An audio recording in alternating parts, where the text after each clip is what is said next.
देखिए, आज पर्याप्त सबूत मौजूद हैं, न्यूरोलॉजिकल सबूत।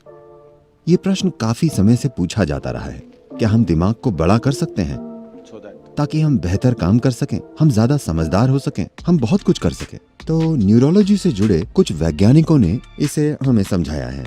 देखिए, अगर आप इस दिमाग की काबिलियत बढ़ाना चाहते हैं तो एक तरीका है न्यूरॉन्स की संख्या को बढ़ाना। बहुत से बच्चे ऐसे ही पैदा होते हैं अधिक न्यूरॉन्स के साथ। ये वो बच्चे हैं जो चंचल होते हैं, बहुत बुद्धिमान लेकिन बहुत अधीर और अस्थिर। जैसे ही आज के डॉक्टर उन्हें देखते हैं वे उन पर कूद पड़ते हैं और वे कोई दवाई दे देते हैं। उन्होंने कुछ नाम दे रखे हैं, ADD, ADH, ABC या XYZ।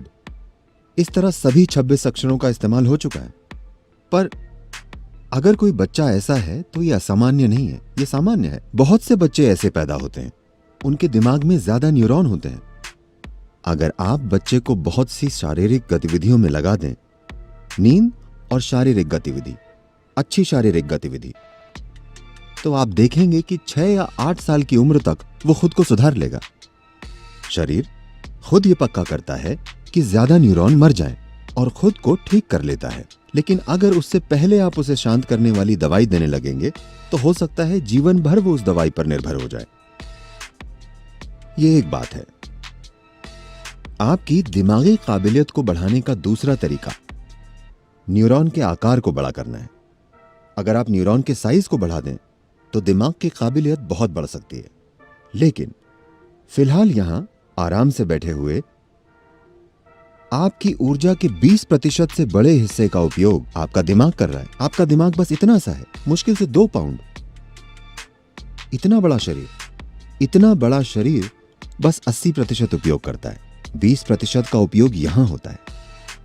अगर आप न्यूरॉन का साइज बढ़ाएंगे तो ये इतनी ऊर्जा की मांग करेगा जो शरीर पूरी नहीं कर पाएगा। तो न्यूरोलॉजी की राय यही है। लेकिन 15,000 से ज्यादा साल पहले आदि योगी ने एक बड़ी अनूठी बात कही थी। लोगों ने यही सवाल पूछा था। तो आदि योगी बोले, देखिए, आप अपनी मौजूदा काबिलियत का इस्तेमाल कहीं ज्यादा ऊंचे तरीके से करना सीख सकते हैं अगर आप फिलहाल हो रहे इस्तेमाल की तुलना में इसे देखें। अगर आप ज्यादा से ज्यादा जागरूक होते जाएं, तो आप अपने शरीर और दिमाग का इस्तेमाल मौजूदा तरीकों से कई ज्यादा तरीकों से कर सकते हैं। पर अगर आपको शारीरिक तौर पर विकसित होना है तो यहाँ की स्थिति कुछ ऐसी है कि सौर मंडल को खुद बदलना पड़ेगा, क्योंकि सौर मंडल कुम्हार के चाक की तरह है।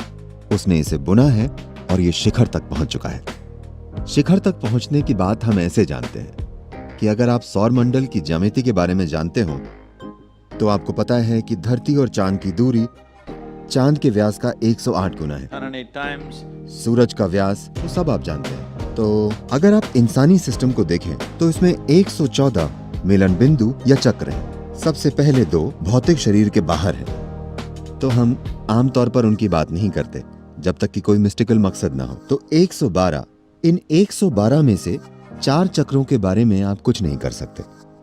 अगर आप 108 का ख्याल रखते हैं तो बाकी 4 खुद ही काम करने लगते हैं, उनमें अपनी बुद्धि होती है। तो आपके पास 108 उपलब्ध होते हैं। तो सौर मंडल की ज्यामिति कुछ ऐसी है कि जब तक इसका ढांचा ना बदल जाए आप शारीरिक तौर पर और विकसित नहीं हो सकते। लेकिन उसी चीज का ज्यादा से ज्यादा बेहतर तरीके से इस्तेमाल करने की काबिलियत हमेशा आपके लिए उपलब्ध होती है।